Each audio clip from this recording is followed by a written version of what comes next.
Boa noite. Boa noite. A gente está muito feliz hoje, casa cheia, né? Muitos convidados, muitas pessoas que foram convidadas por membros aqui. Nós somos o grupo de oração oficial Mensageiros de São Padre Pio. Somos, ali a nossa plaquinha, ó, somos um grupo de oração ligados a São Giovanni de Rotondo, a casa do Padre Pio. Né? Tivemos essa alegria esse ano de conseguirmos fundar esse grupo, que é o primeiro grupo oficial aqui no Piauí, com o objetivo. Nosso objetivo qual é? É o slogan do nosso grupo, está lá. Conhecer, amar e servir a Deus. Nosso objetivo é esse, é que as pessoas conheçam a Deus. A gente quer conhecer a Deus para quê? Para amar, porque a gente só ama aquele que a gente conhece.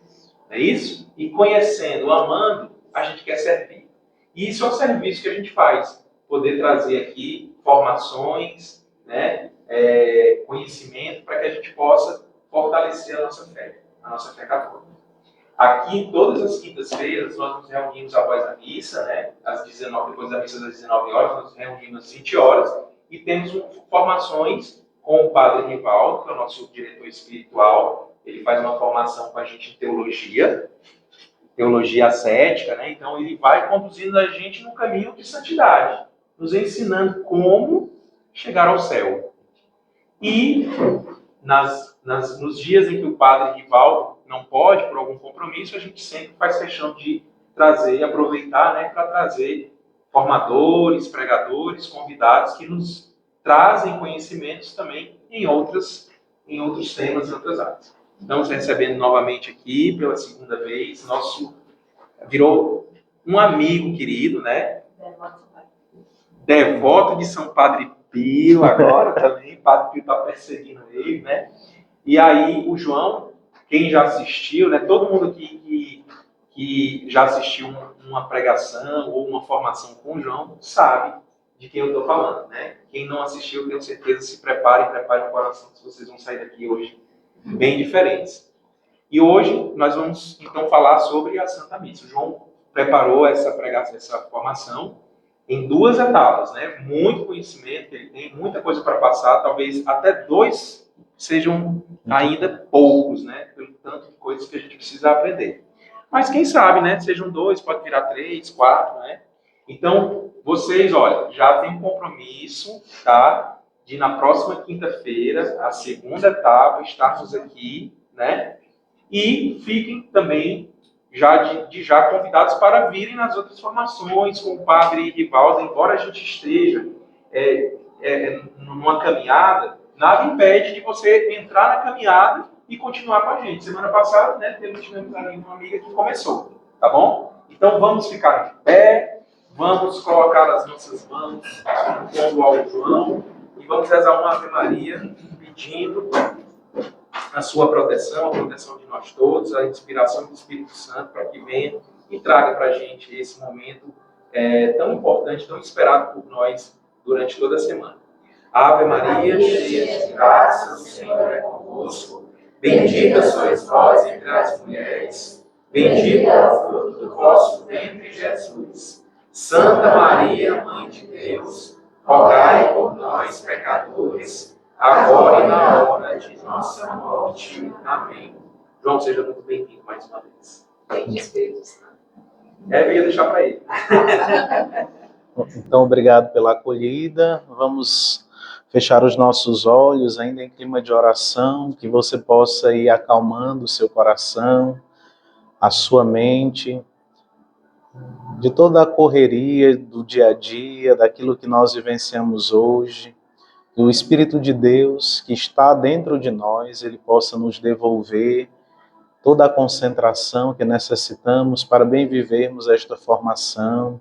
O Espírito Santo de Deus vem iluminar a nossa mente, todos os sentidos, a nossa apreensão, para que nós possamos abertamente acolher tudo aquilo que Deus preparou para nós nesta noite.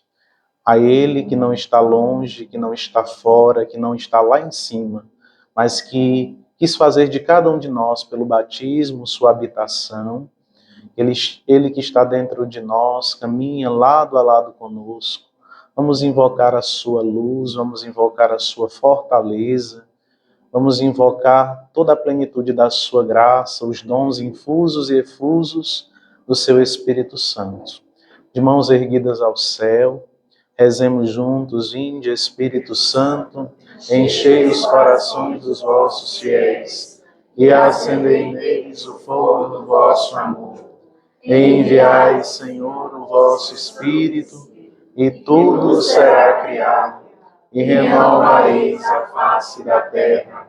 Oremos, ó Deus, instruí os corações dos vossos fiéis, com a luz do Espírito Santo, fazei que apreciemos certamente todas as coisas, segundo o mesmo Espírito, e gozemos sempre de sua consolação. Por Cristo, Senhor nosso. Amém. Abri, Senhor, os nossos lábios, e a nossa boca anunciará vossos louvores, fazendo o sinal da cruz sobre si. Vinde, ó Deus, em nosso auxílio. Senhor, apressai-nos e socorrei-nos sem demora. Demos glória ao Pai, ao Filho e ao Espírito Santo, como era no princípio, agora e sempre. Ao nosso anjo da guarda, consagramos a abertura dos nossos corações. A ele saudamos, rezando: Santo anjo do Senhor, meu zeloso guardador, se a ti me confiou a piedade divina, sempre me rege, me guarde, me governe, me ilumine. São Miguel Arcanjo, defendei-nos no combate, sede o nosso refúgio contra as maldades e as ciladas do demônio. Ordene-lhe Deus, e instantemente o pedimos, e vós, príncipe da milícia celeste, pela virtude divina, precipitai ao inferno a Satanás e a todos os outros espíritos malignos que andam pelo mundo para perderem as almas. Assim seja. Amém. São Padre Pio, rogai por nós. Nós estamos reunidos em nome do Pai, do Filho e do Espírito Santo. Amém. Amém. Podemos nos sentar, quem está aqui. Aqueles que futuramente irão, ouvindo esta formação, se associar a nós, que o Senhor nos dê paz, nos dê alegria e nos dê a graça da perseverança. Então, vocês já me conhecem, né? Eu me chamo João Carlos. Eu estou terminando em dezembro agora a minha segunda graduação. Eu já tenho formação em licenciatura em filosofia e agora estou concluindo o bacharelado em teologia. Então, essas duas realidades unidas nos dão uma grande bagagem, ao mesmo tempo muito pequena, porque por mais que a gente conheça algo, a gente quando... Tem até um dizer popular que quando nós temos as respostas às nossas perguntas, surgem mais perguntas, né? Então a gente sempre está caminhando, buscando respondê-las, mas estas duas faculdades nos dão uma base para mergulhar em temas como aqueles ao qual nós estamos aqui trabalhando nesse grupo. E hoje nós queremos falar, né? Foi colocada uma enquete no grupo do WhatsApp, eu creio que a maioria aqui fazem parte, aqueles que não fazem, depois que quiserem, podem procurar o Luiz Gustavo aqui na frente e dar o seu contato, ele vai lhe inserir lá, vocês vão acompanhando, né, todos os esquemas, os posters sobre as formações que nós estamos tendo aqui. E a primeira que eu vim dar para vocês, alguém se recorda o tema que nós trabalhávamos naquele dia? Era um tema mais apologético, né, em defesa da fé, como Cristo amou a igreja, que é a sua esposa, e se entregou por ela. Nós também éramos convidados a conhecer a igreja, a amá-la e a servi-la, como já disse aqui o próprio lema do grupo, né? Conhecer, amar e servir. Então, hoje nós queremos dar um passo a mais. Então, você precisa estar disponível, porque nós estamos cansados depois de um dia de atividades, nossa mente já não está mais como na hora que acordávamos, então vocês precisam fazer o esforço junto comigo de acompanhar os passos desta formação. A princípio mais teórica e a segunda parte mais prática. Então, quem tiver dúvida, né, pode perguntar, não tem problema nenhum, porque o que a gente souber, a gente responde, o que não soubermos, a gente leva para trazer como resposta na próxima formação. Amém? Amém. Então... O tema da nossa formação, como já dito, é a Santa Missa, a liturgia celeste antecipada na Terra. Então é nessa órbita que nós vamos andar nesta noite, entre a Terra e o céu. Nós já estamos aqui na Terra, mas somos convidados em cada Eucaristia a elevar os nossos corações ao alto. E aqui o coração não é um órgão somente que faz parte, dentre tantos órgãos do nosso corpo humano, mas o coração é entendido na concepção bíblica de coração. Coração na Bíblia é todo o nosso ser, tudo o que somos, temos e possuímos. Então, quando nós dizemos corações ao alto, nós não. O presidente da celebração diz, em nome de Cristo, que nós, a Assembleia Orante, elevemos o nosso coração ao alto, é para que tudo o que nós somos, tudo o que nós temos, suba até Deus. Então, é isso que nós nos propomos nesta noite também, né? E aí, vamos nos pautar no livro do Apocalipse, que eu queria que vocês já fossem aí abrindo, é o último livro da nossa Bíblia. Quem a trouxe já pode colocar lá no capítulo 1, lá no prólogo do Apocalipse, que é o último livro da nossa Palavra de Deus. Então eu quero começar dizendo isso, né? A base que nós iremos falar desta liturgia celeste que nós já vivemos cá na Terra é o livro do Apocalipse. Entre outras coisas, este livro é uma grande chave de compreensão da nossa liturgia cristã, porque apresenta a realidade celeste como uma liturgia eterna e solene, pois fala do trono de Deus, fala do Cordeiro, nós iremos ler, mostra que a liturgia terrena, especialmente a Santa Missa que nós participamos, é a participação e também antecipação da liturgia celeste. Então, a primeira coisa que deve estar claro no nosso coração é que a missa é, ao mesmo tempo, participação e antecipação daquilo que nós viveremos no céu. A missa na terra é a nossa participação e a nossa antecipação do que nós viveremos no céu. O Apocalipse é um livro profético, é um livro também litúrgico. Do grego, Apocalipse significa revelação, porque é um livro cheio de revelações. E esse livro, ele não revela apenas o fim de todas as coisas. Portanto, não deve causar medo no nosso coração ler este livro, se aproximar deste livro, como nenhum outro livro da Palavra de Deus é para causar medo a nós. Pelo contrário, esse livro é belíssimo, nós iremos ler. Esse livro é fortíssimo. Alguém que diz ter medo do livro do Apocalipse é porque nunca leu. Porque quem lê o livro do primeiro capítulo ao último não tem por que ter medo. Porque, na verdade, ele nos convida a adentrar em algo que é misterioso e tentar, na medida do possível, ir desvelando este mistério. Que não será esgotado aqui, porque então deixaria de ser mistério.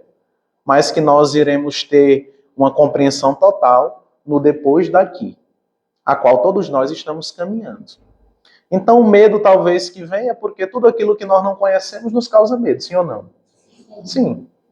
Se eu não conheço a Vila Irmanduz, que é o bairro onde eu moro, todo mundo vai ter medo, porque o que mostra na TV sobre ela é que todo dia estão matando um e amarrando o outro para matar amanhã. Mas eu moro lá, deixa eu ver, eu tenho 30 anos de vida, eu moro lá há 25 anos, eu nunca fui assaltado. Não é? Tem assaltos? Tem assaltos. Mas em todo lugar vai ter. Morte tem em todo lugar. Doença tem em todo lugar.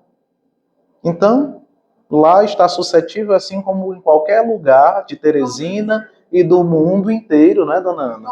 Vai estar, sim. Então, quando eu não conheço algo, então eu vou criando preconceitos sobre aquilo. E aí eu ainda posso cair no grande problema que é próprio da nossa vida hoje, na sociedade pós-moderna, que é escutar o que outros acham a respeito daquilo.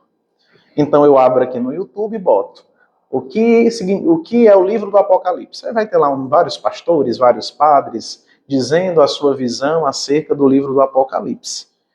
Mas nada é como eu pegar a minha Bíblia no livro do Apocalipse, eu fazer a minha experiência pessoal com este livro e desmistificar muitos preconceitos, muitas ideias assim totalmente desconexas. Então nós vamos começar entendendo que não tem nada de medo deste livro que sustenta o tema da nossa palestra, da nossa formação desta noite. Porque ele apresenta a igreja peregrina na terra em luta contra as forças do mal, do pecado, mas sustentada sempre pela esperança e pela certeza da salvação. Tem como centro da mensagem a glória de Cristo ressuscitado, o Cordeiro que vence a morte e reina para sempre junto com seus anjos e santos. Um livro que o centro é Jesus, que vence tudo que não presta, deve causar medo no nosso coração? Não, deve causar esperança, alegria, gozo, consolações. É isso que deve trazer ao nosso coração. Porque lá quem vence é Jesus Cristo. É o Cordeiro que vence. Então, logo no primeiro capítulo, no prólogo do livro, nós encontramos assim, eu estou com a Bíblia de Jerusalém, ela é uma Bíblia própria para estudo bíblico, pode diferir alguma coisinha de palavras da maioria de vocês, mas vocês tentem acompanhar aí na tradução de vocês, e a gente vai então caminhando assim. Então diz assim, logo no primeiro capítulo, no primeiro versículo, revelação de Jesus Cristo. Então quem traz essas revelações é Jesus Cristo. É a primeira coisa que está aí. Lá em Apocalipse 1:1. Deus lhe concedeu para mostrar aos seus servos, cada um de nós, as coisas que devem acontecer muito em breve. Depois salte para o versículo 3. Pulamos o verso 2, vamos para o 3. Feliz o leitor e os ouvintes das palavras desta profecia, se observarem o que nela está escrito. O que é observar? É sinônimo de praticar, de viver. Pois o tempo está próximo. Então, assim é a introdução do livro do Apocalipse. Vai acontecer coisas muito em breves, que o próprio Cristo está revelando. Este é um livro totalmente litúrgico, porque diferente de todos os outros, que são mais em formato de carta, existe um autor que redige e um remetente, que normalmente é uma comunidade, uma pessoa em específico de importância na comunidade, ou várias comunidades. Esta é uma carta que não foi feita para ser lida por uma pessoa só. O livro do Apocalipse foi feito necessariamente para ser lido na assembleia litúrgica, trazendo em palavras atuais na hora da missa.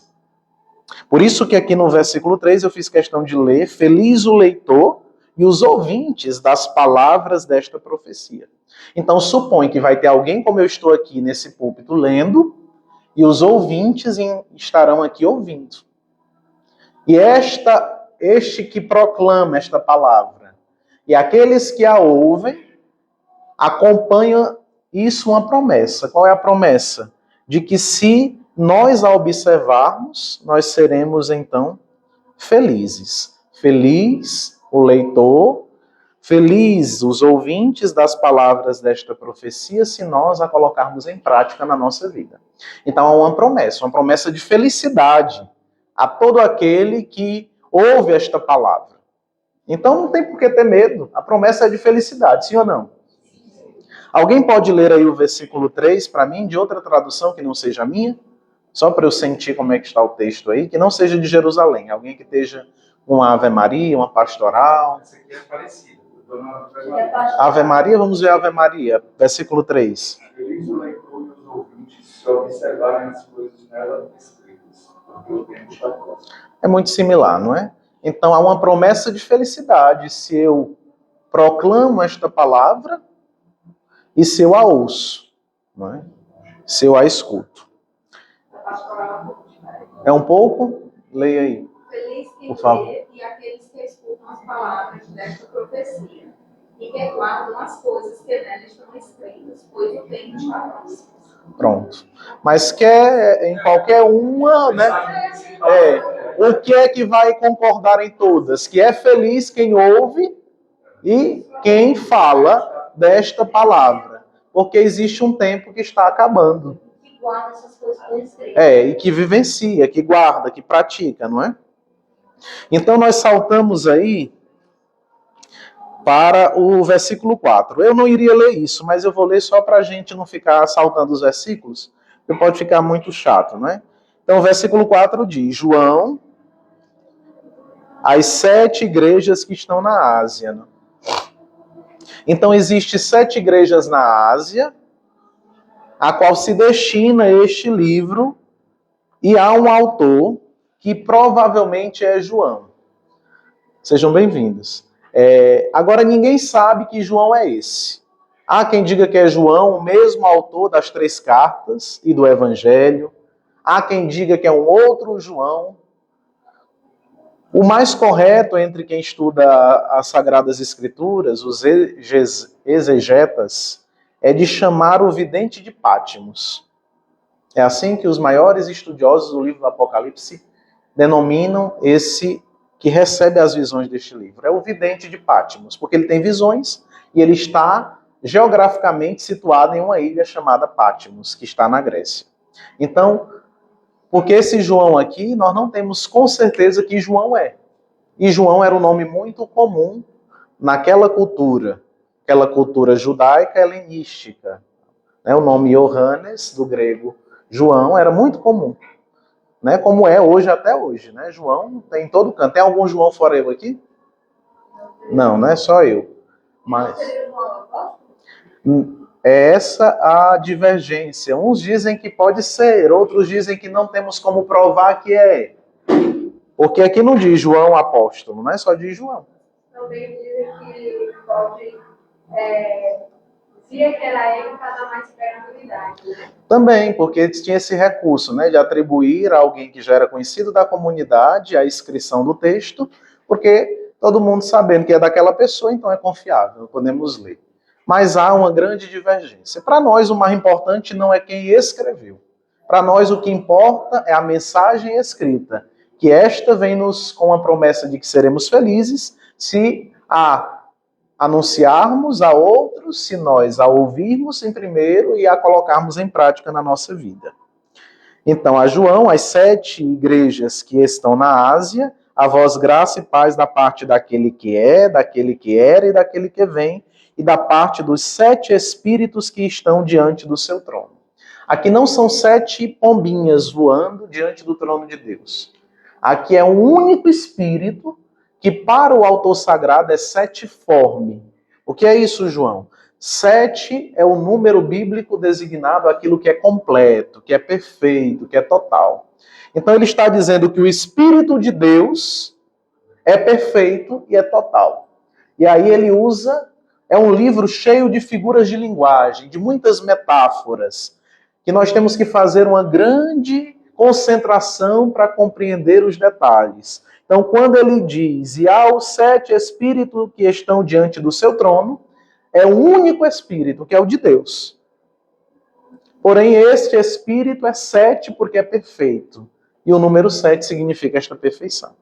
Então, aqui ele não está falando de 7 espíritos, embora a gente leia 7. Ele está falando de um único espírito que é visto em forma de 7 para dar o significado do número 7, que é algo pleno, perfeito, total.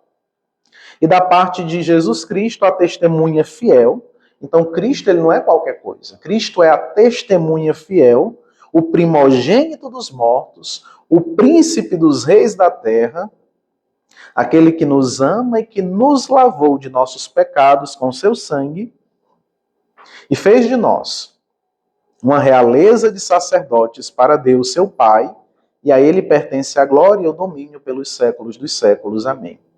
E aí ele vai dizendo que está vendo outras realidades, e nós vamos saltar, porque senão nós vamos passar o dia aqui, aliás, a noite, melhor dizendo, aqui, e nós precisamos avançar. Eu já disse para vocês que este livro foi escrito para ser lido na Assembleia Litúrgica, porque lá no capítulo 1, versículo 3, fala daquele que fala e dos que ouvem. Por isso mesmo está profundamente marcado por símbolos, imagens, realidades práticas que nos remetem logo à liturgia. Tanto uma liturgia terrestre, como uma liturgia celeste. Peguem comigo o versículo 19 do Apocalipse 1. Diz aí, ó: escreve, pois, o que viste. Isso é a ordem do anjo ao vidente de Pátimos. Tanto as coisas presentes, como as coisas que deverão acontecer depois destas.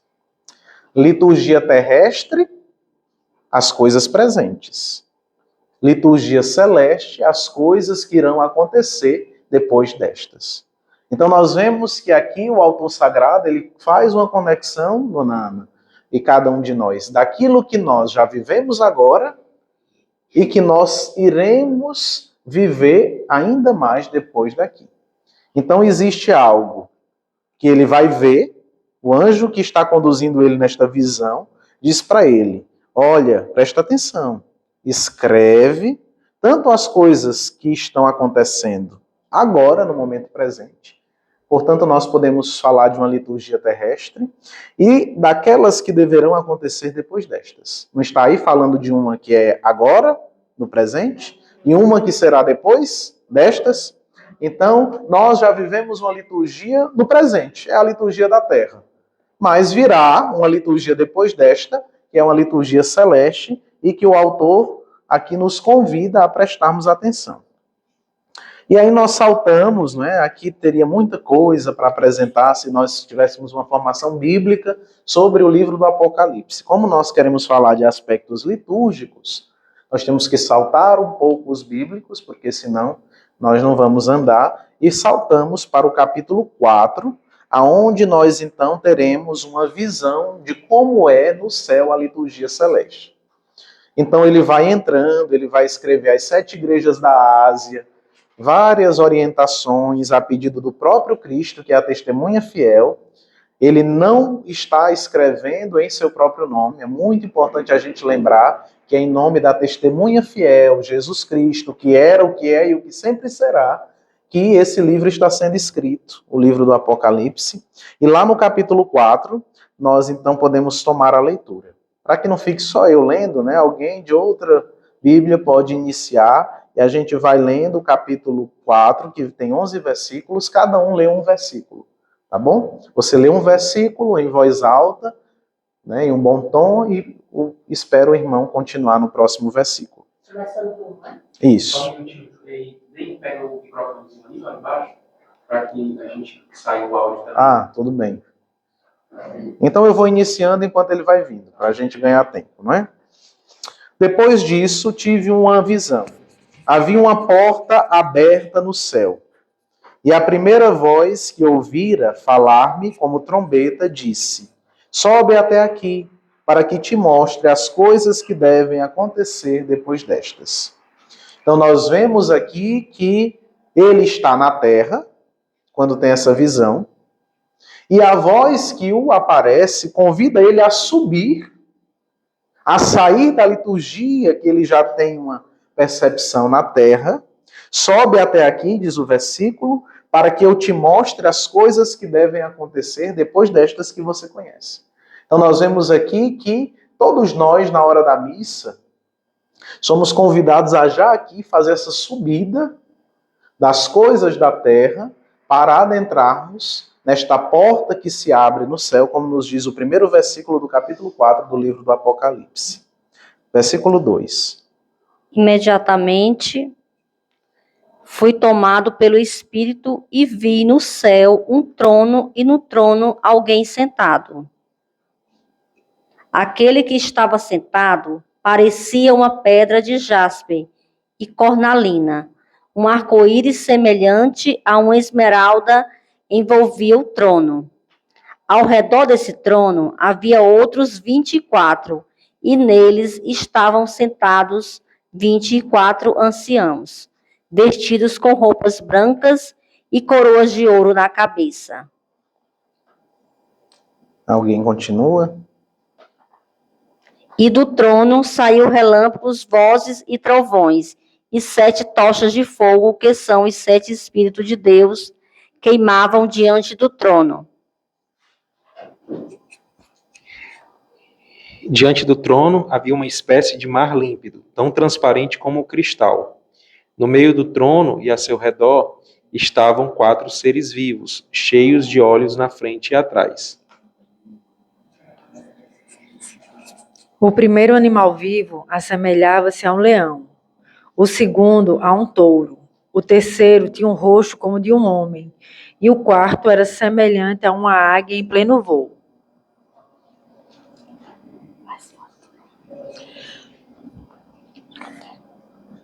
O 8, versículo 8. 8. Esses animais tinham cada um 6 asas cobertas de olhos por dentro e por fora. Não cessavam de clamar dia e noite. Santo, Santo, Santo é o Senhor Deus, o dominador, o que é, o que era e o que deve voltar. Versículo 9. E a cada vez que aqueles animais rendiam glória, honra e ação de graça àquele que vive pelos séculos dos séculos. Passa.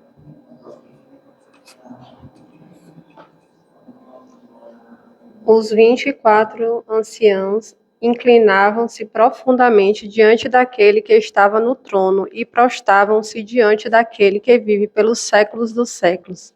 E depunham suas coroas diante do trono, dizendo: Tu és digno, Senhor, nosso Deus, de receber a honra, a glória e a majestade, porque criaste todas as coisas e por tua vontade é que existem e foram criadas. Então nós vemos aqui uma estrutura que o vidente de Pátimos vê no céu e que tem muitos traços da nossa liturgia na terra. Então, a primeira coisa é a porta que se abre no céu. Também em todos os nossos templos existe uma porta principal, não é? Que deveria ser antecedida por um átrio, né? Que é um espacinho que deve convidar o fiel que está entrando na estrutura do templo a, entender que agora eu estou entrando em um espaço sagrado. Então, nós não deveríamos, nas nossas igrejas, templo, já entrarmos na porta sem termos uma espécie de uma primeira entrada, que já vá nos fazendo associar a esta porta do céu que se abre, a qual nós somos convidados a adentrar, como nos diz aqui o Apocalipse 4, versículo 1. Depois existe o trono que ele vê, que está sentado lá o Pai. Este trono é revestido de pedras preciosas. Cada tribo de Israel era representada por uma pedra preciosa. Isso depois nós poderemos aprofundar. Veja que este ancião está vestido de branco, não é? Então lembra a túnica sacerdotal. E diante deste trono, 7 lâmpadas de fogo. Lembram os cartiçais que nós temos na nossa liturgia também. As velas sobre o altar. Depois existe, junto a ele, 24 anciãos que o adoram, que o servem, que louvam, dizendo: Santo, Santo, Santo, Senhor Deus Todo-Poderoso, aquele que era, aquele que é e aquele que vem. Existem também 4 viventes, e cada um tem uma forma específica, que é retirada lá da profecia de Daniel no Antigo Testamento, esses 4 viventes. Não é originário do livro do Apocalipse. É lá em Daniel que se fala daquela figura do touro, do leão, da face de um homem e da águia, não é? Então, isso volta aqui no livro do Apocalipse, nos dando uma lembrança de que todos estão adorando aquele que está sentado no trono. Então, o que nós podemos saber do céu é aquilo que a palavra de Deus nos propõe, porque nunca ninguém que foi para lá voltou a nos dizer, senão o próprio Cristo, que veio de lá e nos anunciou que a porta para entrar lá é estreita, que nos anunciou vários indicativos que para entrar lá nós temos que mudar de vida, preciso nascer de novo, abandonar várias coisas. E o Evangelho vai nos dando indicativas de que caminho fazer para entrar no céu, sim ou não? E aí o livro do Apocalipse, ele nos traz mais realidades que nós encontraremos após esta vida. E aqui existe toda uma ritualidade, toda uma liturgia celeste que acontece. Cada vez que eles dizem isso, eles se prostram profundamente em adoração ao Senhor. Lembra nossas reverências também, não é? Dentro da nossa liturgia na missa. Nós também cantamos o santo em cada liturgia, como eles cantam no céu. Então vocês vão vendo que há muitas realidades que nós já vivemos aqui na terra e que, segundo o autor sagrado, já se é vivido no céu. E aí entra-se no capítulo 5, eu vou ler sozinho para a gente poder dar um salto. Não tem como adentrar em todos os pormenores, não é aqui. Então nós vamos indo naquilo que é mais importante. Vi depois, na mão direita daquele que estava sentado no trono, um livro escrito por dentro e por fora, selado com 7 selos. O livro da vida. Mas também nos remete ao livro da palavra de Deus que nós escutamos. Versículo 2. Vi então um anjo poderoso, proclamando em alta voz: quem é digno de abrir o livro rompendo seus selos? Mas ninguém no céu nem na terra ou sob a terra era capaz de abrir, nem de ler o livro. Eu chorava muito, porque ninguém foi considerado digno de abrir, nem de ler o livro. Versículo 5, um dos anciões, porém, consolou-me. Não chores, eis que o leão da tribo de Judá, o rebento de Davi, quem é esse? Quem é o leão da tribo de Judá e o rebento de Davi? Jesus Cristo, não é? Venceu. E porque ele venceu, ele tem autoridade para abrir os seus 7 selos. Com efeito, entre o trono, com os 4 viventes e os anciãos, vi um cordeiro de pé, como que imolado. Tinha 7 chifres e 7 olhos, que são 7 Espíritos de Deus enviados por toda a terra. Quando você vê 7, vocês vão lembrar, é um só que é perfeito. É um só que é perfeito. É um só que é perfeito. Então veja que o cordeiro está imolado. O que é um cordeiro imolado? Um cordeiro degolado. Ele está com o pescoço rasgado, mas ele está de pé. Isso é uma simbologia muito profunda para dizer para nós que ele morreu, mas a morte não venceu. Ele continua de pé. Porque qual é o cordeiro que, sendo degolado, fica de pé? Nenhum outro. Né? Nenhuma outra ovelha que, levada a ser degolada, fica de pé. Mas ele está degolado e permanece de pé. Dando para nós que de pé é como estão também os anciões. Eles estão de pé, os 24. Estão de pé os 4 viventes. Está dizendo que também o cordeiro está de pé sobre o altar, como que imolado. O único sentado no trono é Deus Pai. Então, nós vemos aqui que a posição daqueles que dão louvor e glória é estar de pé. De pé. É a primeira forma de adoração que nós encontramos nas Sagradas Escrituras. O ajoelhar-se é muito posterior. Muito posterior. A postura da oração é de pé, de braços erguidos. Esta é a posição de oração, porque está aqui na própria palavra de Deus. Versículo 7. Ele veio então receber o livro da mão direita daquele que está sentado no trono.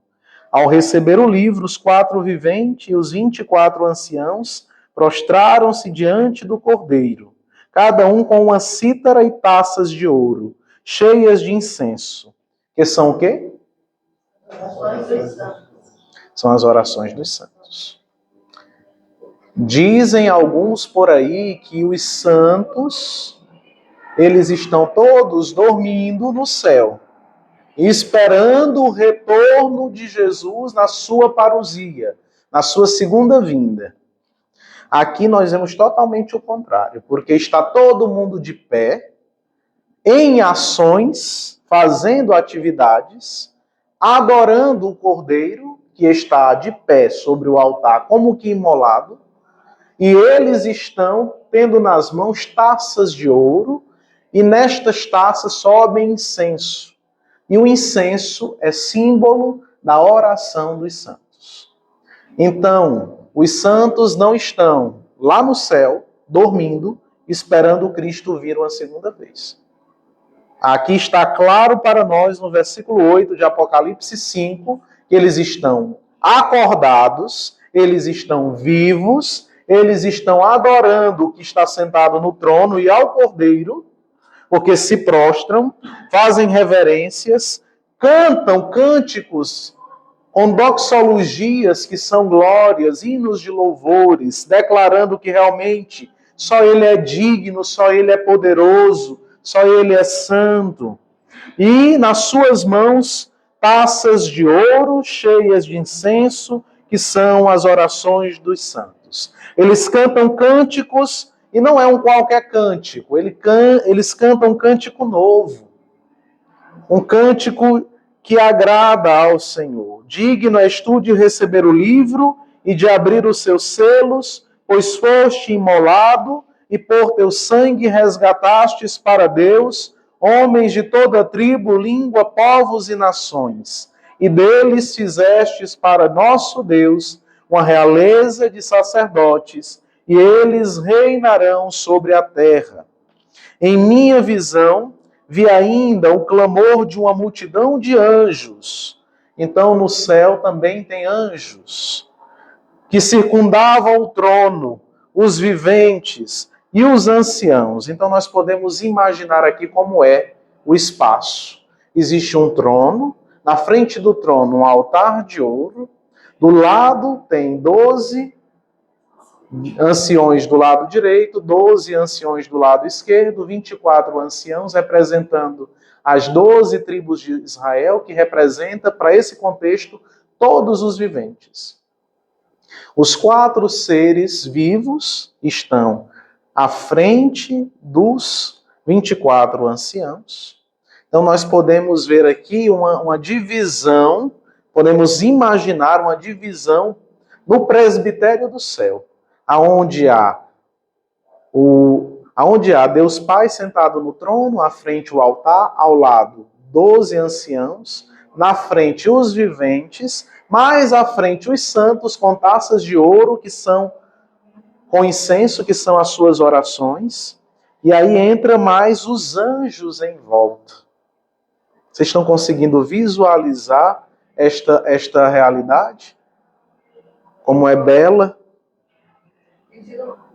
Uma certa vez, eu estive em uma certa palestra, outra vez eu disse que essas taças dos santos seriam as intenções que os santos levariam as nossas intenções até o trono. Seria isso, não? Pode ser. Que os santos estavam ali intercedendo por nossas intenções. E todas as vezes que a gente pediu intenção a determinados santos, né? Sim. Eles estariam diante do trono de Deus com essas intenções à frente do trono. Mais ou menos isso. Mas pode ser entendido sim. Não é? Só que a gente tem que entender que os santos, eles não têm a visão que Deus tem. Por exemplo, Deus, ele é onisciente, onipresente, onipotente. Então ele vê toda a terra o tempo todo e todos nós. Os santos, eles não veem. Eles só veem quando Deus lhes concede a possibilidade de ver. Então seria oração de louvor ao trono, né? A Deus. Sim, mas também pode ser uma oração intercessória, porque Deus também pode conceder aos santos a possibilidade de verem aquilo que nós estamos pedindo. Não é? Agora, nós precisamos compreender que os santos, eles não veem como Deus vê, viu?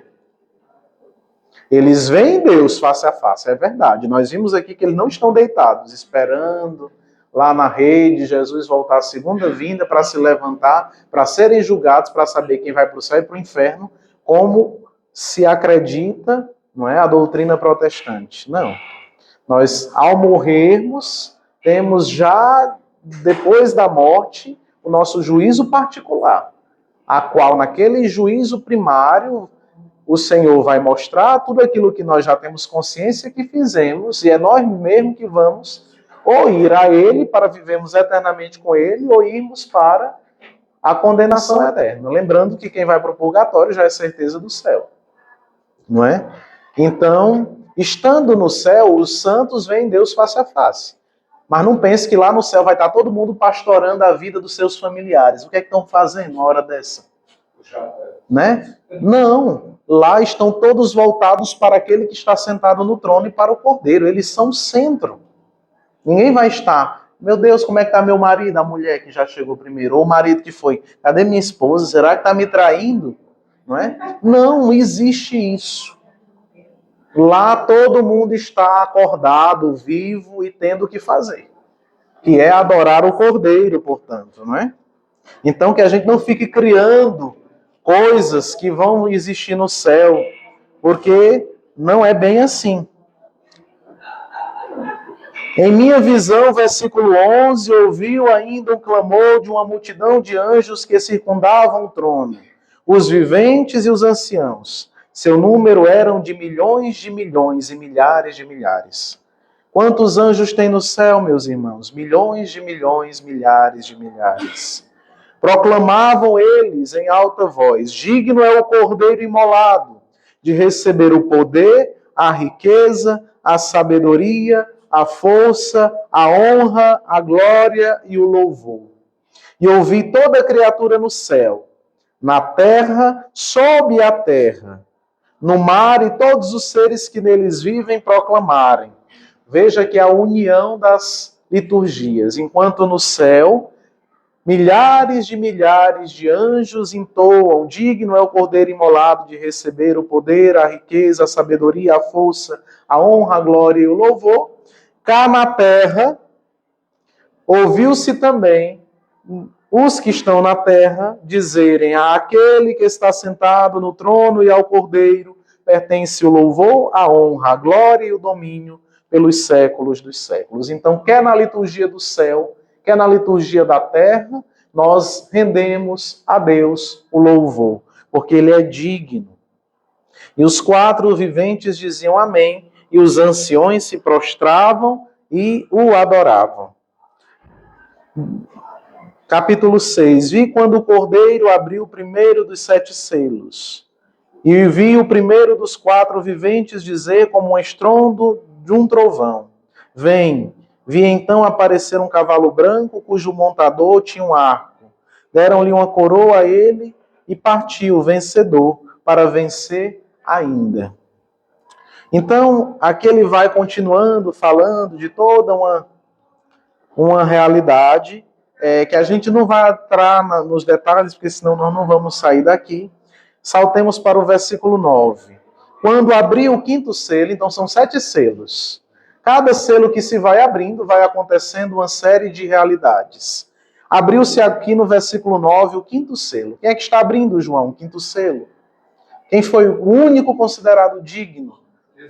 É a testemunha fiel, não é? Jesus. Porque ele é a testemunha fiel, porque a palavra testemunha em grego se diz martiria. Então ele é o mártir, é aquele que deu testemunho. E como é que o mártir dá testemunho? Até o derramamento do seu sangue.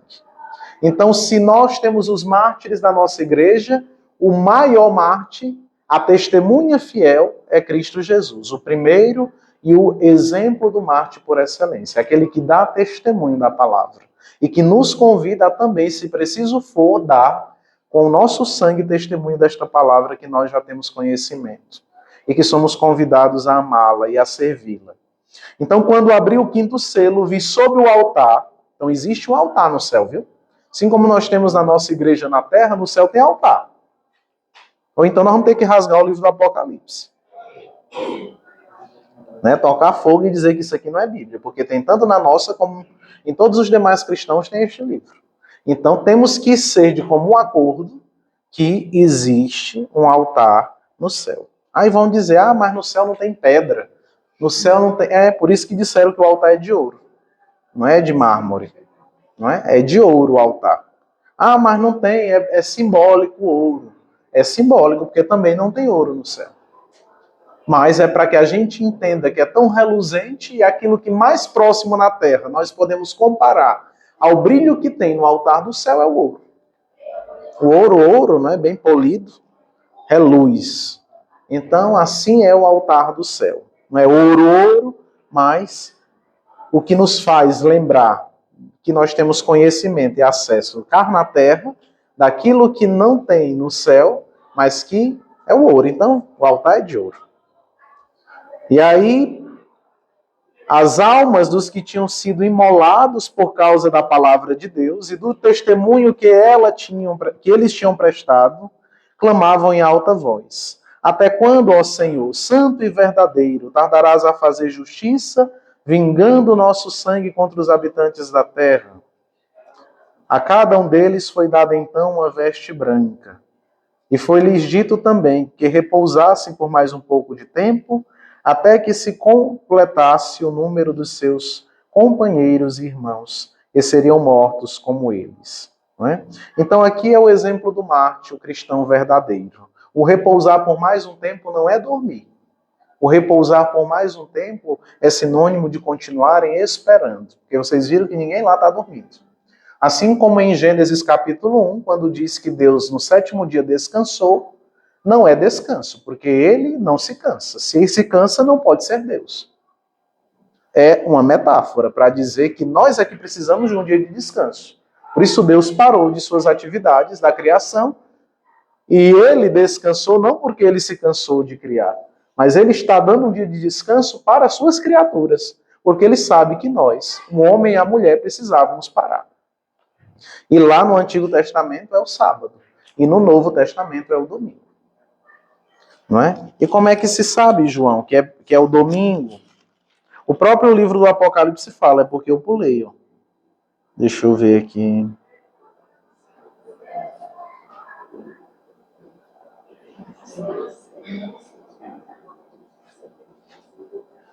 Vejam o capítulo 1, versículo 10, voltem aí. Por que não é mais o sábado e é o domingo? Versículo 10 faz questão de dizer, ó. No dia do Senhor, fui movido pelo Espírito e ouvi atrás de mim uma voz forte como de trombeta. Qual é o dia do Senhor? Domingo. Primeiro dia da semana. É o dia do Senhor. Então, o primeiro dia da semana, consagrado agora ao Senhor. Por isso, domingo vem de Domino, que significa Senhor. Então, a ele pertence o primeiro dia da semana, o dia do Senhor. Foi no dia do Senhor, no domingo, que ele teve todas essas visões, viu? Eu pulei porque, para dizer que nós temos um dia de viver esta liturgia celeste. E é o domingo, o primeiro dia da semana, o dia do Senhor, como está aí em Apocalipse 1, versículo 10. Sim ou não?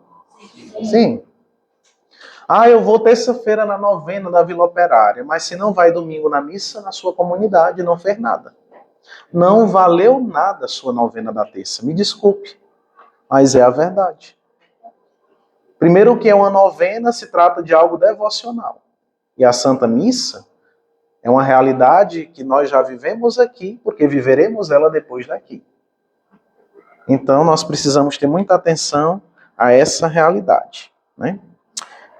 Então, nós vimos aí o quê? O trono de Deus cercado por anjos, anciões, seres vivos, hinos de adorações, aclamações, louvores, que lembram o nosso glória na missa, que lembram o nosso santo da missa. Nós vimos o Cordeiro imolado e ao mesmo tempo de pé, imagem central que aponta para o Cristo que foi crucificado, por isso está degolado. O degolado é sinônimo de morte, mas ele está ressuscitado, ele vence a morte e ele está presente no altar eucarístico do céu, assim como está também no nosso altar eucarístico na terra. O livro selado, a palavra de Deus que vai ser proclamada lá em Apocalipse 5, nós vemos, não é? Só o Cordeiro pode abrir o livro selado que contém a revelação. Aquilo que nós ouvimos em cada missa na liturgia da palavra. Que somente Cristo abre o sentido da nossa mente para o entendimento da palavra. Lembra lá do Evangelho de São Lucas, o caminho de Emaús? Jesus vai explicando a palavra e eles vão ardendo o coração e vão compreendendo. Porque só a testemunha fiel é capaz de fazer com que nós entendamos o real significado da sua palavra. Então nós temos isso no céu e temos aqui na terra. Temos incenso. Quem estava na missa vai ver os coroinhas entrando com incenso. Assim como há também na liturgia celeste o incenso, que são a oração dos santos, Apocalipse 8:3. O incenso sobe como símbolo da oração da igreja. A oração desta igreja, que é um elemento típico da nossa liturgia cristã. O incenso, ele vem desde o Antigo Testamento, quando os primeiros sacrifícios eram ofertados no templo e também era levado junto com a vítima do sacrifício o incenso, para que, primeiro, o significado primeiro do incenso nem era tanto a oração que sobe ao céu. Era mais a motivação de deixar um espaço cheiroso, porque o incenso tem um bom cheiro e os sacrifícios eram feitos no templo, cortando as vítimas, imolando aqueles cordeiros que eram levados pelas famílias como um sacrifício agradável a Deus, que representava o seu pecado, que era cortado e apagado. E era queimado, e ali eles estavam absolvidos. Então põe incenso, primeiro momento, não como esse significado teológico de como a fumaça do incenso sobe ao céu, é a nossa oração subindo até Deus, mas como para tirar aquele odor daquele monte de sangue derramado, daquele monte de cordeiro imolado no templo pelo sacerdote. As túnicas dos sacerdotes, tudo sujo de sangue. Para nós, algo distante, mas era assim que a religião judaica vivia a sua realidade de adoração, de latria. A adoração perfeita, não só na religião judaica, mas em todas as religiões daquela época e em muitas até hoje, requer sacrifício. E muitos sacrifícios de sangue. Até que Cristo viesse e sacrificasse, acabando, como diz São Paulo, ele rasga o documento e nos dá a liberdade. Ele foi a última vítima e a suficiente para que hoje nós não estejamos, cada um com sua ovelhinha na porta da igreja, que o padre Rivaldo está cortando, queimando no altar. Porque se ele não tivesse vindo, nós estávamos fazendo isso continuamente. Então ele é que para essa realidade, porque ele se faz ao mesmo tempo altar, oferenda e sacerdote. Ele é ao mesmo tempo o lugar que se apoia, ele é o objeto do sacrifício, ele é ao mesmo tempo o sacerdote que sacrifica, porque ele é Deus. Então ele faz tudo. Ele faz essas três realidades na cruz, no altar da cruz, um altar diferenciado. Ele é o objeto imolado para a nossa salvação, então não precisa mais ninguém estar, cada um de nós com nossa ovelhinha, para ser sacrificado. Porque o sacrifício dele já nos valeu. Isso nós vemos ali no altar do céu. Os mártires estão debaixo do altar, mostrando que o sacrifício deles se une ao sacrifício de Cristo, o primeiro mártir. O altar terrestre da missa é sinal visível dessa realidade. É por isso que também se tem a tradição na igreja de no altar colocar a relíquia de um santo, para dizer que os santos estão ali unindo o seu sacrifício ao sacrifício de Cristo. Por isso aqui no centro do altar tem a relíquia de Santa Teresinha, do Menino Jesus, nos dando essa alusão ao livro do Apocalipse, capítulo 8. Diversos hinos são entoados por anjos santos em um estilo responsorial. Vocês veem que é tipo o nosso salmo, as nossas preces. Eles vão falando, aí é tipo um formato repetitivo. Recorda o caráter do canto litúrgico que nós temos hoje na nossa missa. É uma ceia das núpcias do Cordeiro, como vai dizer o Apocalipse 19, do 6 ao 9. Anotem aí para depois vocês lerem. A imagem da união definitiva entre Cristo e a igreja, cumprimento escatológico da Eucaristia. Apocalipse 19, 6 ao 9. Cumprimento escatológico da Eucaristia, que já agora é a antecipação deste banquete eterno, porque se tem altar, tem ceia. Então também se trata de um banquete eterno. A Jerusalém Celeste, que fala lá em Apocalipse, capítulo 21 ao 22, esta cidade santa, onde não há mais um templo, porque o próprio Deus e o Cordeiro são um templo. O Apocalipse, então, nos mostra que a liturgia da igreja não é apenas um rito humano, Luiz. Aquilo que nós vivenciamos em cada missa não é uma invenção humana, mas é uma participação no culto que já existe no céu e que Deus nos dá como que por uma janela distante ou por um espelho já a adentrar. Como diz o próprio Paulo Apóstolo no final da carta aos Coríntios, nós vemos como que por um espelho, mas quando chegar o momento do encontro com ele, nós o veremos tal qual é. Então nós agora ainda vemos como que por um espelho, é refletido. Vemos pinceladas, mas que ele nos dê a graça de um dia vermos tal qual é. Tal qual é. Então a Santa Missa, ela é o ápice da vida cristã. Ela é, ao mesmo tempo, sacrifício, comunhão. É um reflexo do céu aqui na terra. Então a Santa Missa, vai dizer o Concílio Vaticano II, na Constituição Apostólica Sacrosanto Concilium, número 10. Ensina que a liturgia, no caso a missa, é o cume para o qual tende toda a ação da igreja e, ao mesmo tempo, a fonte de onde emana toda a sua força. A missa não pode ser tida para um cristão católico consciente como um apêndice da igreja. Não é algo que sobra, que eu vou se der. A missa, ela é o ápice. Ela é o centro. Tudo converge para ela. Eu posso participar do terço mais lindo, mais ungido, derramar todas as minhas lágrimas. E naquela missa não sentir um arrepio. A missa será infinitamente mais do que o terço que você se acabou em lágrimas. Porque nós não estamos numa realidade meramente afetiva e emocional. Nós estamos em uma realidade que transpõe o nosso próprio entendimento.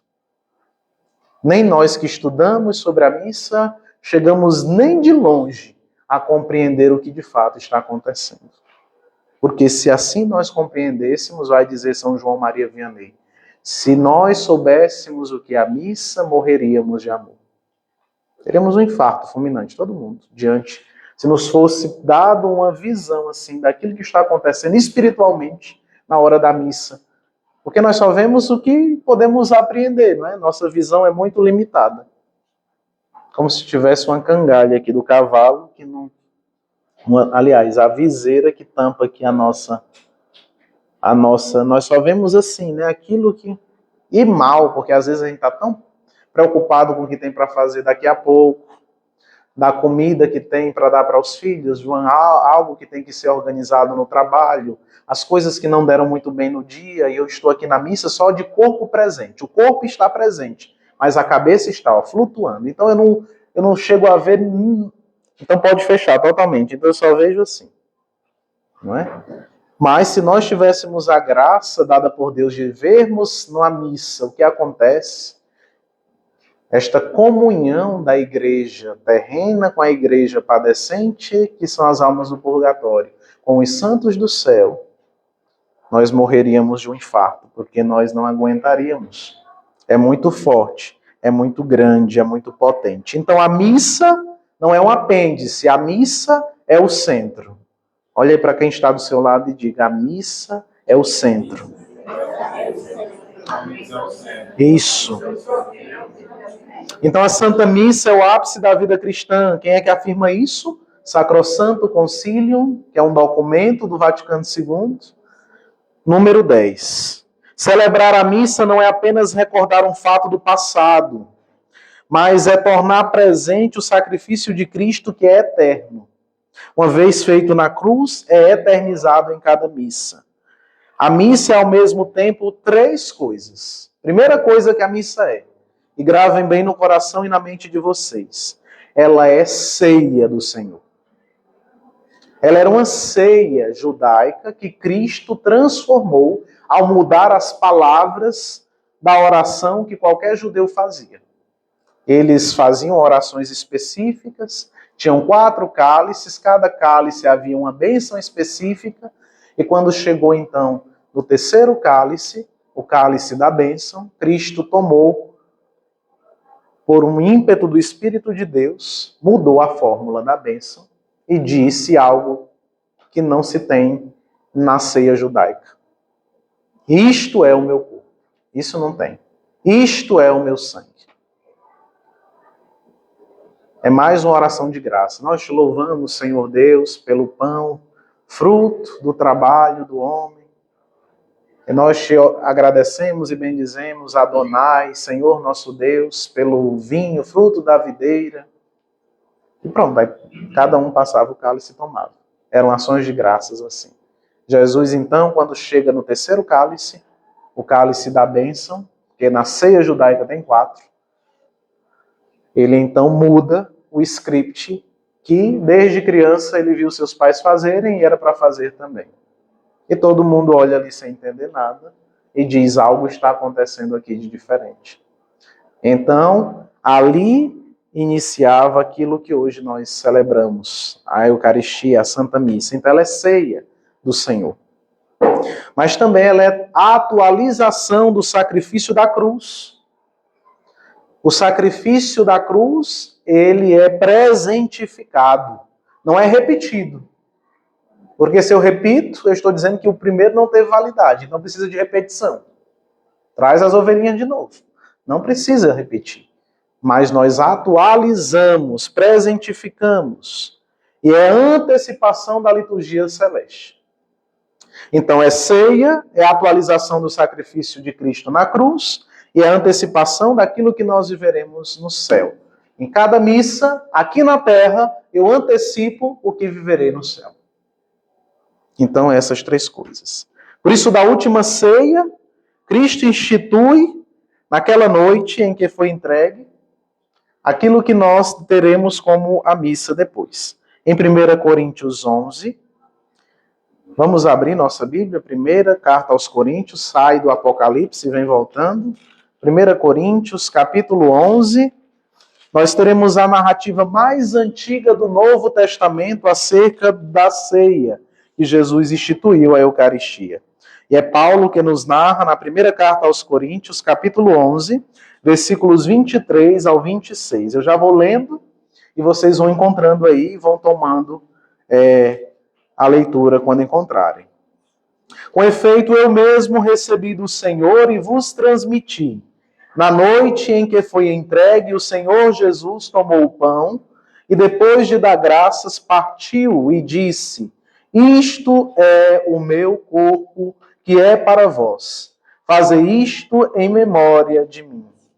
Do mesmo modo, após a ceia, tomou também o cálice, dizendo: este é o cálice, isso aqui não tinha na ceia judaica, é novidade, é a nova aliança em meu sangue, e todas as vezes que dele beberdes, fazei-o em memória de mim. Todas as vezes, pois, que comeis, aqui é Paulo que acrescenta, deste pão, e beberdes deste cálice, anunciais a morte do Senhor, até que ele venha.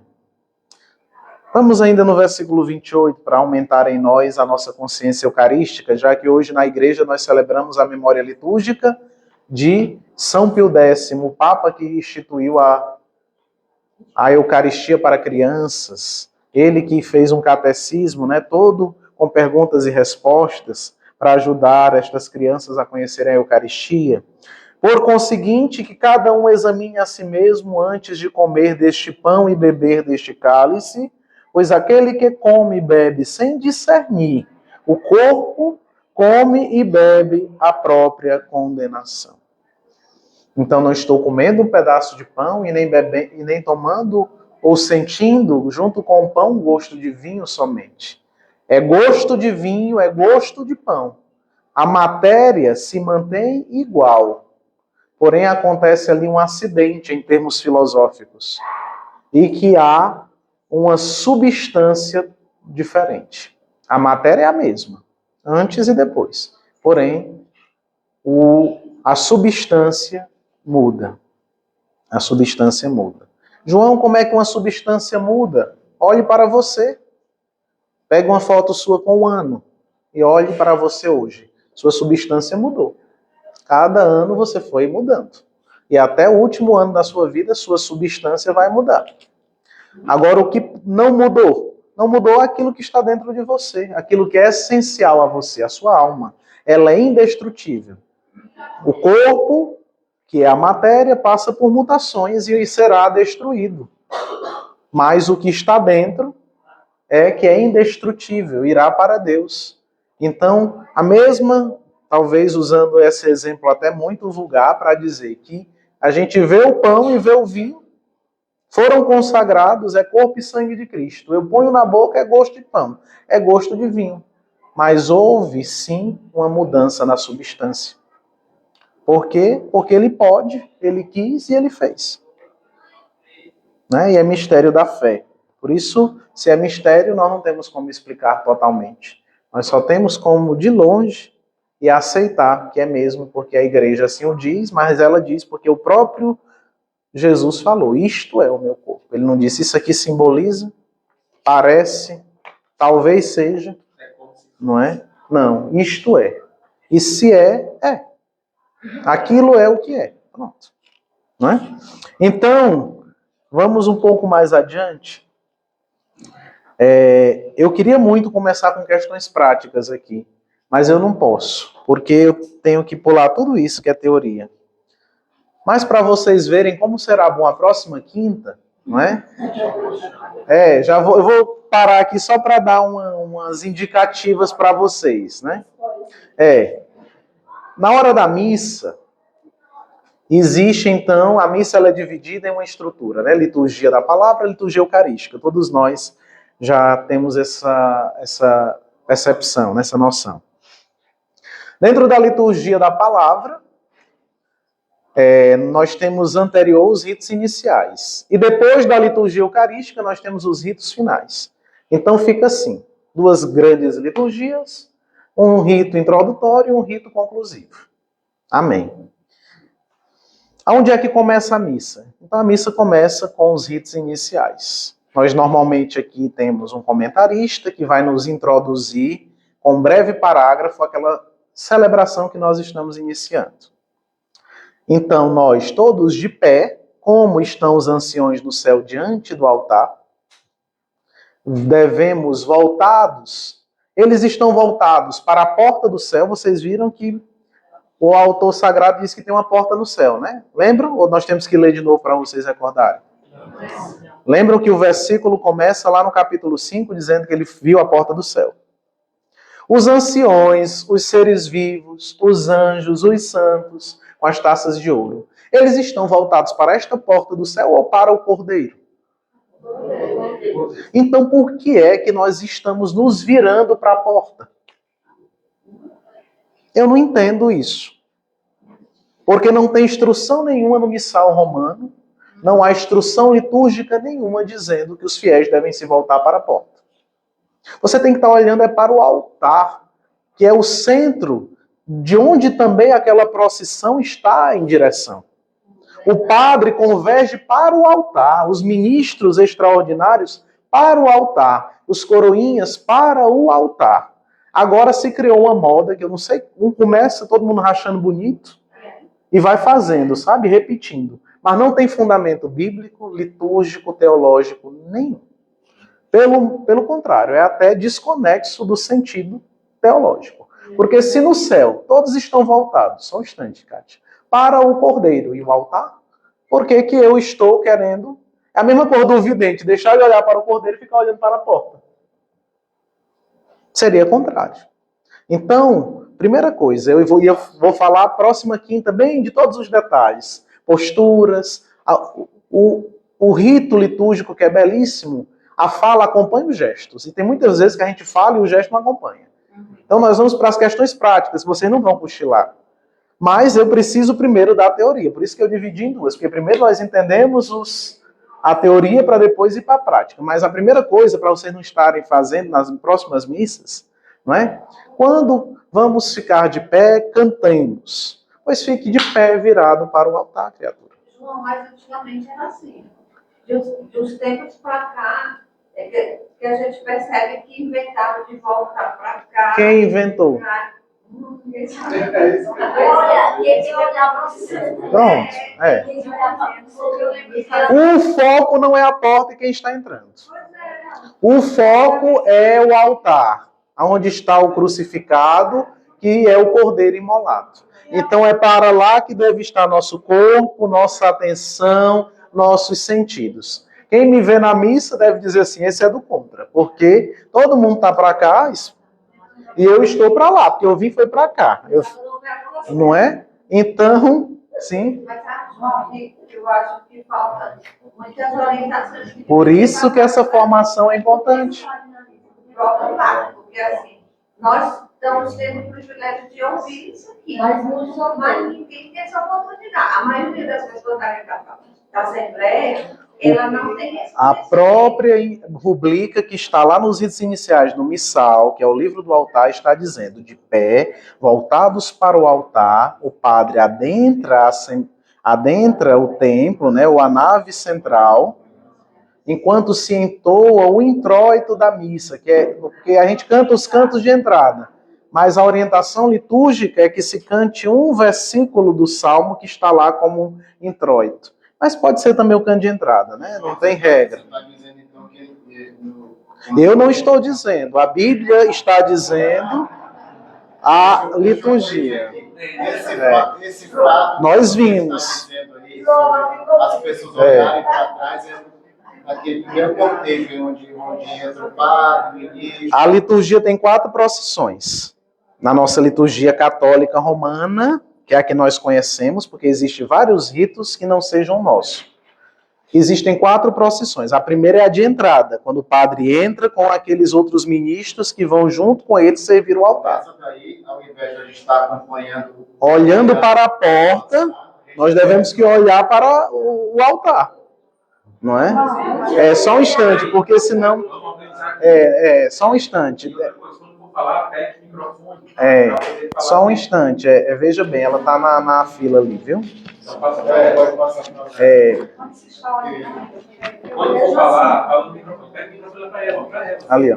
Tá ligado. Eu entendo dessa forma, que a porta, quem é a porta do céu? É Cristo que está lá, Sim, não é? Ele é a porta. também. É seguindo Também. ele é que abrirá para nós, seguindo o seu exemplo, o seu modelo, abrirá a porta do céu para nós. Sim. Então, são coisas que estão surgindo no meio de nós, mas que quem estuda a liturgia fica olhando assim, meu Deus. Hoje na entrada do cortejo. Da onde, não é? Só um instante, não deixe passar não. Nós não chamamos de cortejo, nós chamamos de procissão de entrada, tá bom? Na procissão de entrada está o presidente da celebração, porque todos nós somos celebrantes, não é? Ele é aquele que preside a assembleia. Então o padre está aqui, aí vem um concelebrante, que pode ser outros padres ou um diácono. Depois vem os ministros, que não são ordinários, porque o ministro ordinário do altar da missa é o padre e o diácono, porque tem o 1º e 2º grau da ordem, no caso o padre. O bispo tem até o 3º grau, por isso é a plenitude da ordem, é o bispo. E o diácono tem o 1º grau. Então esses ordinários que a gente chama, né, que é a função ordinária, são esses, bispo, padre e diácono.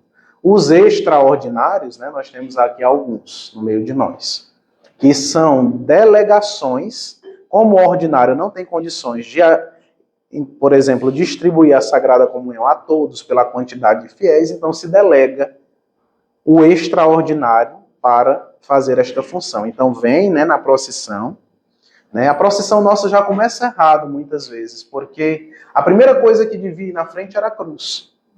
Mas você vê coroinhas indo na frente da própria cruz.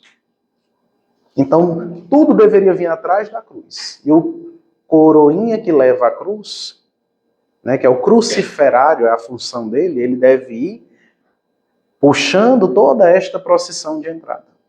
Mas nós vemos que vem até outros na frente sem necessidade. Tudo vem depois da cruz. Se tiver turíbulo e naveta, então turíbulo e naveta vão incensando a cruz. Então, por isso na frente.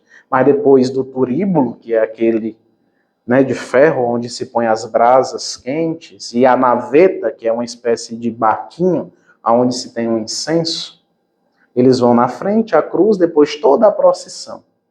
Né? Então, esta procissão, não esqueça não a pergunta. Tudo isso para dizer assim, que há uma convergência para Cristo, né? É Cristo que é o sentido. Então, quando nós nos voltamos aqui, João, mas o padre que vem vindo também não é o Cristo? Meu querido, mas a questão é que nesta realidade litúrgica, tudo deve convergir para o altar e não para a porta. A porta eu já passei por ela, ficou para trás, lá na porta. Qualquer coisa que me atrapalhe de viver bem essa liturgia, e agora eu foco para frente.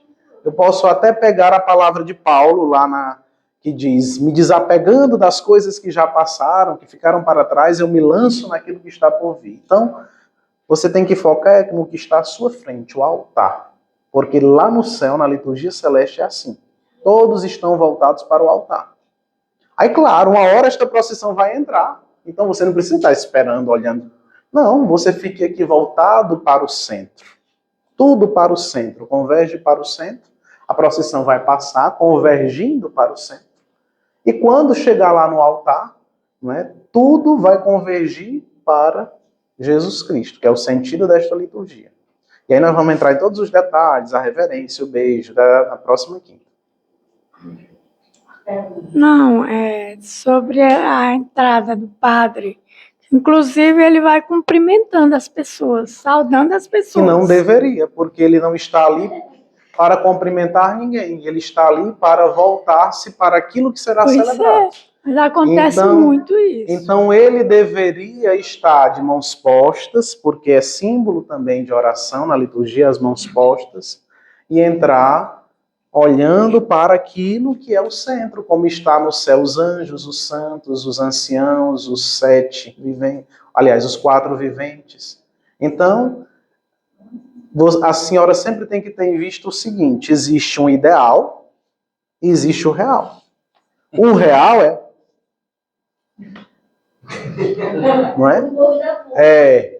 É bonito, é agradável, a gente se sente acolhido, não é? Que bom, o padre está nos cumprimentando. Mas quando eu conheço o real, aliás, o ideal, então não deveria ser assim. Tem, mas não deveria. Por quê? Porque não é o momento para isso. Tem um momento de eu saudar as pessoas dentro da liturgia. E vai chegar, que até está sendo suprimido. Mas existe um momento para dar o ósculo da paz ao meu irmão, né? A quem está do meu lado, não é a igreja toda não, é a quem está próximo a mim, né? Vai dizer lá na rubrica, saúde com a paz de Cristo quem está ao seu lado, né? Mas tem gente que acha que... E só se for convidado, porque se já passa para o Cordeiro de Deus, então não teve aquele momento, foi supresso. Supõe que vai ser no final. No final, quem for fazer o envio vai dizer, ide em paz, saudai-vos com a paz de Cristo e levai a paz. Aí todo mundo entendeu que é para ir em paz e saudar com a paz, né? Mas se não teve ali, mas se teve, então é aquele momento ali. Então eu só dou a paz para quem está ao meu lado, mais tardar quem está à minha frente, né? Quem está atrás não, porque aqui todo mundo tem que se voltar é para o que está na frente, tá bom? Eu vou na sua primeira missa e eu não vou nem olhar para você, eu vou olhar para frente. Muito bem. Exatamente. Eu estarei orgulhoso, né? Então, para a gente concluir, para a gente, lá no final vai ter um momento para cumprimentar o neo sacerdote. Não, mas essa saudação. Não se preocupe.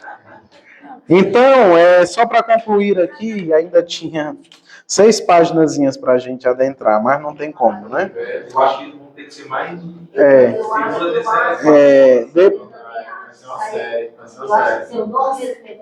Deixa eu ver aqui o que é que eu... Então, então fora a passagem... O nome é Apocalipse, né? Agora dá para assistir melhor, né? Entendeu? Graças a Deus. Então, olha, aqui depois de 1 Coríntios, capítulo 11, do 23 ao 26, Nós também encontramos em Mateus 26, do 26 ao 28, e em Lucas 22, do 19 ao 20. Mateus 26, do 26 ao 28, e Lucas 22, do 19 ao 20, nós veremos também a narrativa da instituição da Eucaristia, né? Que Jesus toma o pão, que Jesus dá graças. Mas se alguém lhe perguntar qual é o relato mais antigo do Novo Testamento sobre a Eucaristia, é 1 Coríntios. Porque o primeiro a escrever no Novo Testamento é Paulo. Ele vai animar os outros a acordarem para a vida e também escreverem, porque senão iam morrer e não ia ficar para a posteridade aquilo que eles vivenciaram com a pessoa de Jesus. Então, primeiro a igreja vive, depois transmite e depois se vê a necessidade de pôr por escrito. Por isso que a Bíblia não é a única fonte da nossa fé. Há antes uma tradição que foi passada oralmente e há um magistério que confirma esta tradição. E esta Sagrada Escritura que só muito tempo depois foi colocada por escrito. E veja que não foi nem quem conviveu com Jesus que colocou primeiro. Foi com um que só teve uma experiência com Cristo ressuscitado, como nós temos hoje. Porque ele não viu fisicamente Jesus, Paulo. Ele se encontrou com uma experiência mística, que é aquela que nós todos somos convidados a fazer e fazemos. E foi pensando nessa experiência mística que Jesus disse a Tomé: felizes aqueles que creram sem terem visto. Pensando em cada um de nós, porque nós não vimos, mas nós cremos nele. Então nós somos felizes. Ele pensou em cada um de nós ao dizer isso. Então, fazer isto em memória de mim. Aqui nasce a missa, não como um rito isolado, engessado. Tem que ser assim. E não pode ser de outra forma. Mas uma atualização do mistério pascal que também tem uma regra, tem um ritmo a ser seguido. Então, se fala hoje de um termo assim: a missa nova, a missa de sempre. Já ouviram falar? Já. Não é? Não passam de pessoas alienadas. Não é? Porque dizer que a missa de sempre é a missa tridentina, que só passa a vir nos padrões que está a partir do ano de 1570, quando o Papa Pio V escreve o Missal Tridentino e a missa começa a ser então daquela forma, eu não posso dizer que uma missa que só começou a ser rezada em 1570 é a missa de sempre. A igreja antes de 1500 já existia e já celebrava a missa há muito tempo. Então a missa de sempre é a ceia que Jesus celebrou. Esta é a missa de sempre, é a que os apóstolos celebraram, muito parecida com a de Cristo. Sem muitos cânticos, sem muitos ritos, sem muita coisa. Essa é a missa de sempre. Não é? E, claro, existe nessa nomenclatura de uma missa nova, tipo dizendo que existem duas missas. E não existe. A missa é a missa, só houve uma reformulação com o passar do tempo por necessidades pastorais, por necessidades culturais. Então, eu quero concluir desfazendo esta fala de pessoas que gostam muito da missa tridentina, e eu também gosto, acho bonita a forma do rito acontecer. Porém, dizer que esta missa é mais valiosa porque São Padre Pio rezou ela. Claro, rezou porque no tempo dele era esta. Mas o Beato Carlo Acutis, que vai ser santo no próximo mês, com a mesma santidade do que celebrou a missa tridentina, participava de uma missa na sua língua. E não é menos santo por isso. Porque a missa é a missa sempre, porque nela está Jesus Cristo. Quando há essa diferenciação, a missa, porque é em latim, qual é a missa que não é versus Dei? Toda missa é versus Dei. Porque o padre está de frente para Deus que está aqui. E quando ele estava também voltado, ele estava de frente. Então só mudou a posição, o altar que estava colado no retábulo saiu e agora está próximo da Assembleia. Mas o padre está voltado para Cristo, ele não está de costa para o cálice e para as espécies que estão consagradas. Ele está de frente. Então qual é porque a missa tridentina, a missa em latim é em versus Dei. E qual é a que não é? Porque todas o padre está voltado para o mistério que está sendo celebrado. Não é? Então eu concluo aqui falando isto para que a gente possa já alimentar a esperança, rezar melhor com aquilo que pôde ser partilhado hoje. É pouco tempo para muita coisa. A missa é inesgotável, não é? E nós vamos tentar na próxima dar continuidade aqui na sequência do que foi esquematizado, né? Tragam dúvidas para a gente depois ir partilhando e crescendo na fé, né? E eu estou falando aqui muito seguro do que eu estou dizendo, porque eu estudei para estar dizendo aqui, né? Então, eu não estou... A próxima formação, eu acho que também não vai contemplar todos os assuntos. Claro que não. Eu acho que não vai dar nem... Hoje foi 2 folhas, tem 6 ainda. 4 episódios depois vai fazer uma nova discussão, né? Nós falamos 1 hora... Olha, eu comecei aqui a cronometrar, né? Então, aqui, ó, 1 hora e 26, né? E nós não falamos nem o início.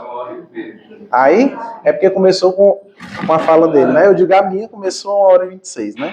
Então, vamos agradecer ao Senhor de pé por tudo aquilo que nós podemos partilhar, pelo amor que o Senhor está despertando em nossos corações, porque só quem ama vai deixar o cansaço de lado, muitos outros afazeres para estar aqui nesta formação. Então, que esse amor que Deus já coloca no coração de cada um de nós, ele possa fazer com que se fermente ainda mais, que enche, que cresça, fazendo com que nós, o amando, possamos cada vez mais servi-lo de coração aberto e humilde. Que o Senhor nos abençoe, Ele que conhece as nossas necessidades, seja providente em nossa vida, e que muito mais do que conhecer, nós possamos colocar em prática aquilo que estamos nos propondo a viver.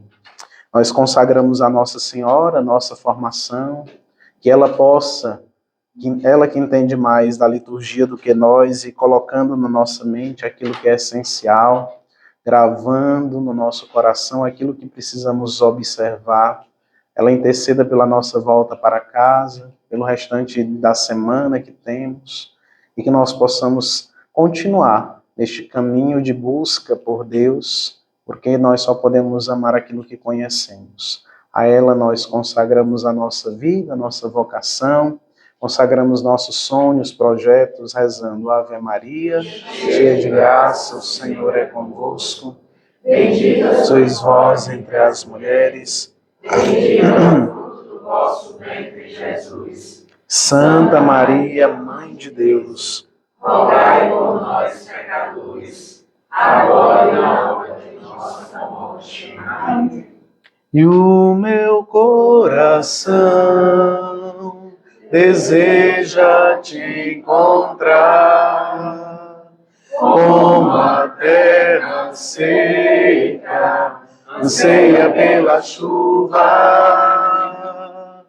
Vem me saciar, pois eu descobri que aqui é o meu lugar. Aqui é o meu lugar.